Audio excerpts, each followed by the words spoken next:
સ્વાગત કરું છું. હવે વન્યજીવો આપણે જે પાઠ ભણી રહ્યા હતા, આપણે જે વન્યજીવો સંરક્ષણ, વન્યજીવો મતલબ જોખમો અને વન્યજીવ સંરક્ષણના ઉપાયો બે મુદ્દા ભણ્યા હતા. આજે આપણે માત્ર બે મુદ્દા છે છેલ્લા જે પાઠના વન્યજીવ સંરક્ષણ માટે લેવાયેલા પગલાં.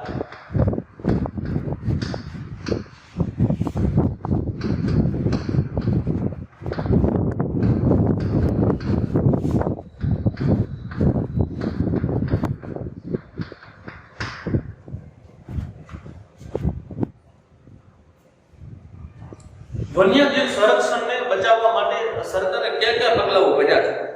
આપણા દેશમાં પરાક્રમશીલ વન્યજીવોના સંરક્ષણના કાયદા થતા આવ્યા છે. મોદી યુગના મહાન રાજા અશોકના સમયમાં વન્યજીવોના સંરક્ષણ કાયદા બનાવ્યા હતા. વર્ષોથી બરાબર યુગથી સર્વપ્રથમ વન્યજીવો અંગેનો કાયદા કોણે બનાવ્યો હતો? તો તે મોદી યુગના સમ્રાટ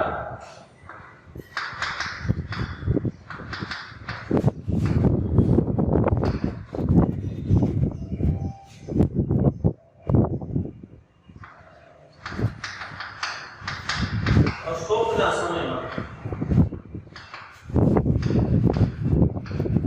વન્યજીવોના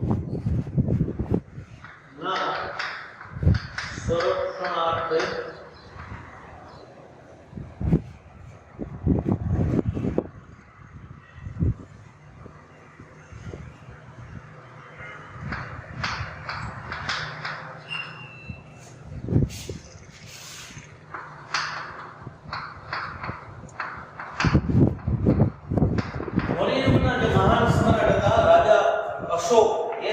સૌપ્રથમ એના રાજ્યમાં વન્યજીવો પ્રત્યે અનુકંપા રાખવા, વન્યજીવોને બચાવવા એના માટે કાયદા છે બનાવ્યા.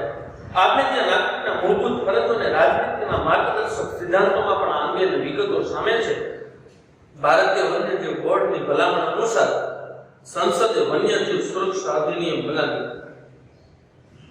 વન્યજીવ સંરક્ષણ બોર્ડ એની સ્થાપના થઈ પછી ભારતમાં એક અધિનિયમ બનાવવામાં આવ્યું જે દેશમાં 2014 ની સ્થિતિનું વર્ણન છે. સ્થિતિ પ્રમાણે જોઈએ તો ભારતમાં કેટલા તો કે 503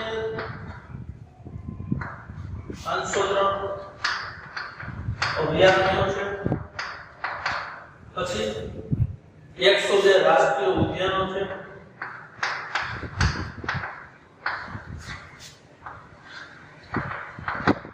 અને 14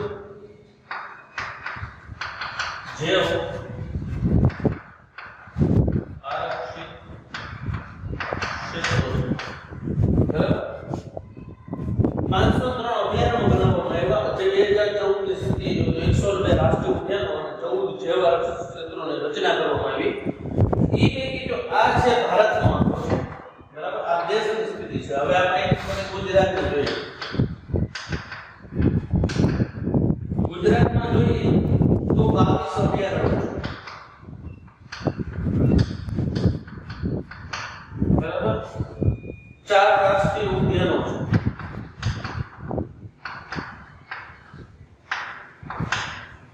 અને 1 જૈવ આરક્ષિત ક્ષેત્ર.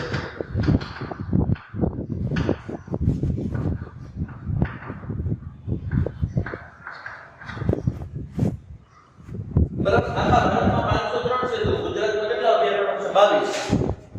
રાષ્ટ્રીય ઉદ્યાનો આખા ભારતમાં 102 છે, ગુજરાતમાં 4 આવેલા છે. અને જૈવ આરક્ષિત ક્ષેત્રો 14 છે તો ગુજરાતમાં 1 આવેલું છે. જેના અસ્તિત્વને માટે જોખમ અને વિનાશને આરે એવી વિશિષ્ટ પ્રાણી પ્રજાતિઓ માટે ખાસ સંરક્ષણ યોજના બનાવી છે, જેમાંથી કેટલીક વન્યજીવ સંરક્ષણ પરિયોજના વિગત લેતા છે. હવે પ્રાણીઓને બચાવવા માટે અલગ અલગ યોજનાઓ બનાવવામાં આવી છે. એમાં કેટલીક યોજનાઓ આપેલી છે. પહેલી છે વાઘ પરિયોજના. દેશમાં વાઘની ઘટતી જતી સંખ્યાની શિકારના ભય સામે આ પરિયોજના 1973 માં 9 આરક્ષિત ક્ષેત્રો સાથે અમલમાં મુકાઈ હતી. અત્યારે સૌપ્રથમ જેવા આરક્ષિત ક્ષેત્રોની રચના કરવામાં આવી પછી એમાં પરિયોજનાઓ જે બનાવવામાં આવી હતી એમાં પહેલી પરિયોજના છે એ વાઘ પરિયોજના આવે છે.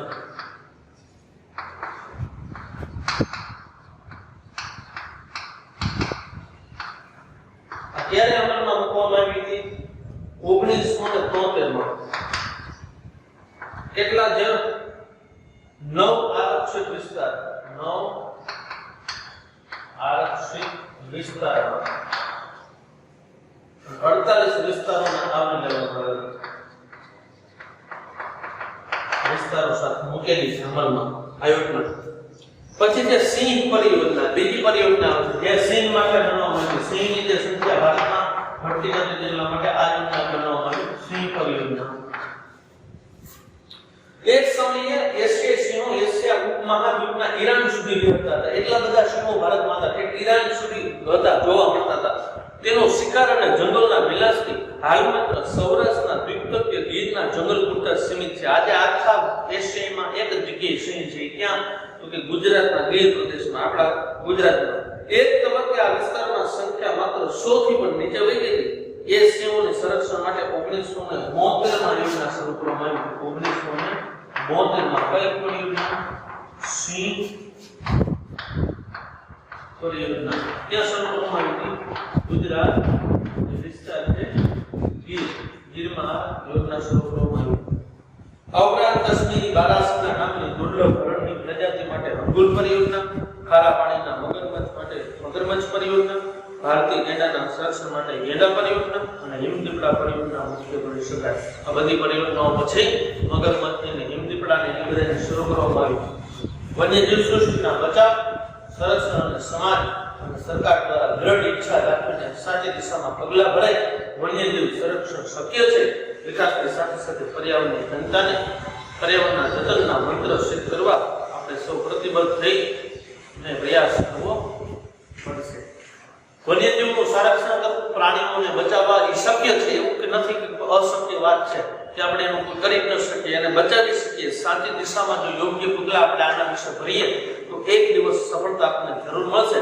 આના માટે આપણે બધે સંકલ્પબદ્ધ થવું પડશે કે આપણે પ્રાણીઓના શિકાર થતો અટકાવવો જોશે, જંગલનો વિનાશ થતો પણ અટકાવવો જોશે.